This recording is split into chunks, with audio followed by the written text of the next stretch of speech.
নমস্কার, সবাই কেমন আছেন? আশা করছি সবাই খুব ভালো আছেন আর আমিও ভালো আছি। আবারও অনেক দিন বাদে আপনাদের সামনে চলে আসলাম নতুন আরেকটি ব্লগ নিয়ে। আশা করছি আজকের ব্লগটাও আপনাদের কাছে খুব ভালো লাগবে। ঘড়ির কাঁটায় এখন বাজে 12:30 আর একেবারে স্নান করে ছেলেকে স্নান করিয়ে তারপর চলে আসলাম দুপুরে রান্না করতে। আর এখন রান্নাটা শুরু করেও দিয়েছি। আজকে দুপুরে রান্না হবে ছোট আলুর দম আর তার সঙ্গে হবে পালং শাক। মাঝে বেশ কিছুদিন ব্লগ দিতে পারিনি আর কি এডিট করে উঠতে পারিনি, তার জন্য এই ব্লগটা আসলে দেয়া হয়নি। সেই যে বেড়াতে গেছিলাম বাপের বাড়িতে, ওখান থেকে বেরিয়ে এসে এই যে আলসেমি ধরেছে আর তারপর এই ব্লগ এডিট করব করব করে না আর করাই হয় না। আর তার মাঝে একটু ছেলেরও শরীর খারাপ হয়েছিল, তার সাথে সাথে আমারও একটু হয়েছিল, ওই তালে ঝোলে মিলিয়ে আর কি ব্লগ কিছুদিন দেয়া হয়নি। তো আবারও শুরু করেছি ব্লগ দেয়া, ভাবছি এবার রেগুলারিটি মেনটেন করে ব্লগটা দেবো। আর ইউটিউবের ক্ষেত্রে রেগুলারিটি যদি মেনটেন না করা হয় তাহলে কিন্তু চ্যানেল একদম ডাউন হয়ে যায়, আর তেমনটা আমারও হয়েছে। তো যাই হোক, এবার থেকে ভাবছি একটু ঠিকঠাক করে ব্লগগুলো দেব। আর এদিকে দেখুন আমি পালং শাকটা বসিয়ে দিয়েছি, একটুখানি জল দিয়ে ঢাকা দিয়েছি। আর এটা যেহেতু শীষ পালং, একটুখানি জল না দিলে না ঠিকঠাকভাবে সেদ্ধ হবে না। ডাঁটাগুলো যেহেতু একটু শক্ত শক্ত থাকে আর এই শক্ত শক্ত ডাঁটাগুলোই না চিবিয়ে খেতে ভীষণ ভালো লাগে। তো সেই জন্য একটু বাটিতে করে জল দিয়ে ঢেকে দিয়েছি। আর এদিকে আলুর দমের জন্য মশলাগুলো আমি বেটে নিচ্ছি। আলুর দমের জন্য জিরে ধনে বেশ খানিকটা আমি বেটে নিয়েছি একদম মিহি করে। আর এবার একটুখানি পেঁয়াজ রসুন, পেঁয়াজটা কুচিয়ে দেব আর আদা রসুনটাও বেটে নেব আর তার সঙ্গে লঙ্কাও বেটে নেব। বেশ কয়েকদিন হলো বড় আলুর সাথে ছোট ছোট আলু নিয়ে এসেছে আলুর দম খাওয়ার জন্য। আর নতুন আলুর দম কিন্তু খুব ভালো লাগে। আলুটা আমি উনুনে না ভালো করে সেদ্ধ করে একদম খোসাটা ছাড়িয়ে নিয়েছি। আর এবার সেদ্ধ করে আলুর দমটা করলে না অন্যরকম খেতে লাগে। আর এর সঙ্গে দেব মটরশুঁটি, মটরশুঁটি দিয়ে আলুর দম কিন্তু এই শীতকালেই ভালো লাগে খেতে। তবে গরমকালের দিকে তো আর মটরশুঁটি পাওয়া যায় না, ফ্রোজেন যদি কেউ করে রাখে তাহলে। এদিকে আমার পালং শাক রান্না হয়ে গেছে। আজকে পালং শাকে ভেবেছিলাম একটুখানি বড়ি দেব, কিন্তু ঘরে গিয়ে দেখলাম একদম বড়ি শেষ হয়ে গেছে, তো সেই জন্য বড়িটা দিতে পারিনি। আর এই শীষ পালংয়ের মধ্যে যদি একটুখানি বড়ি দেওয়া যায় না তাহলে খেতে আরও ভালো হয়। আর এইদিকে আদাটা তো বাটা হয়ে গেছিলো, রসুনগুলো বাকি ছিল, তো রসুনটা আমি এখন বেটে নেব।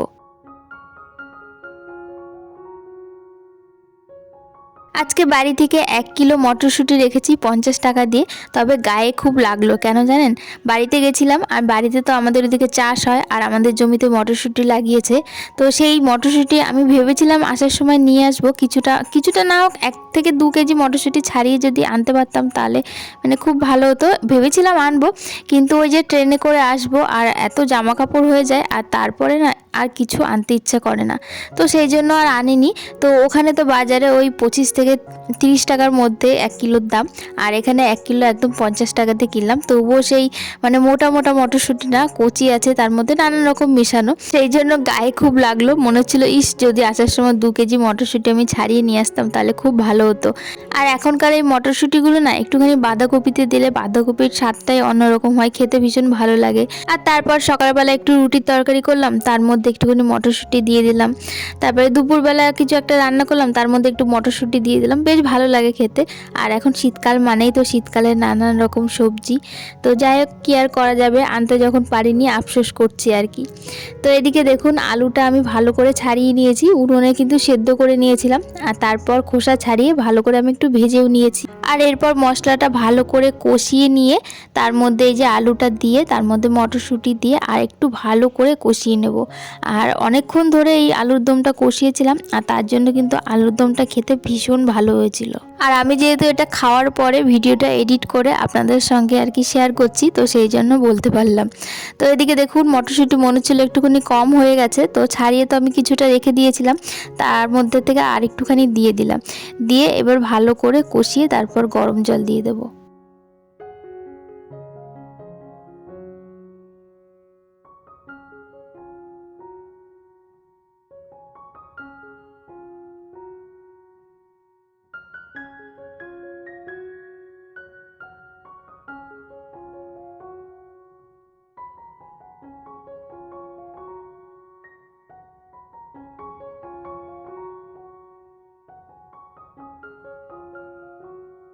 তরকারিতে গরম জল দিয়েছিলাম আর তারপর একটু ঢাকা চাপা দিয়ে রেখেছিলাম।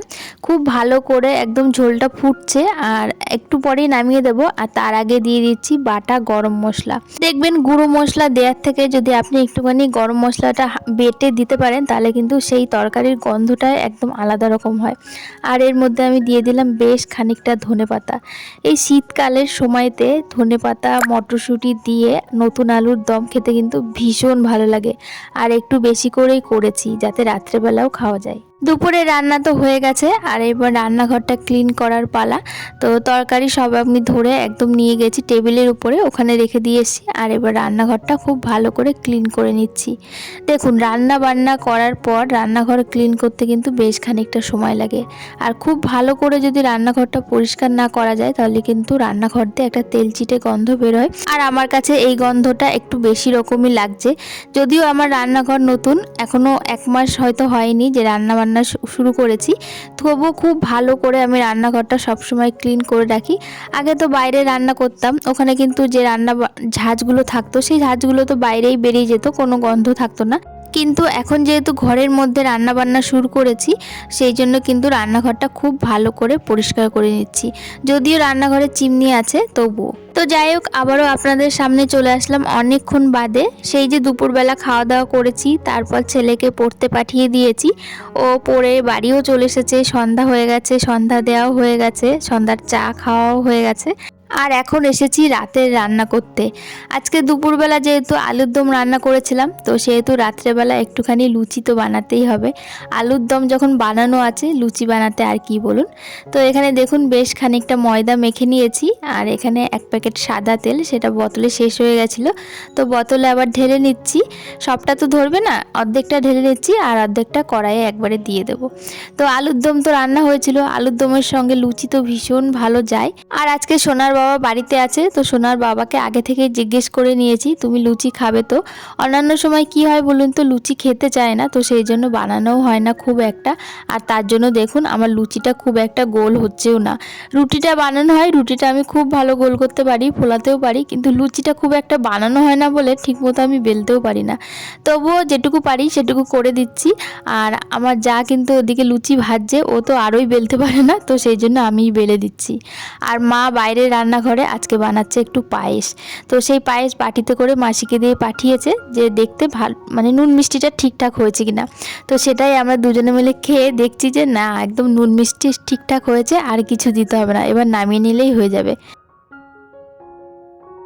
আর এইদিকে আমি তাড়াতাড়ি করে লুচিগুলো বেলে দিচ্ছি আর ও ওদিকে ভাজছে।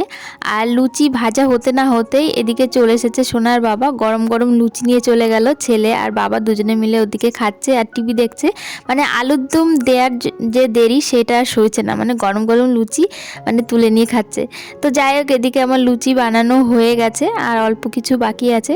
আর এদিকে আলুর দমটা গরম বসিয়েছি, এখন রাতের খাওয়া দাওয়াটা করব। আর সোনার বাবার ওদিকে তো আলুর দম ছাড়াই লুচি গরম গরম খাওয়া হয়ে গেছে, তো এদিকে আরেকটুখানি আলুর দম দিয়ে দেবো কয়েকটা লুচি।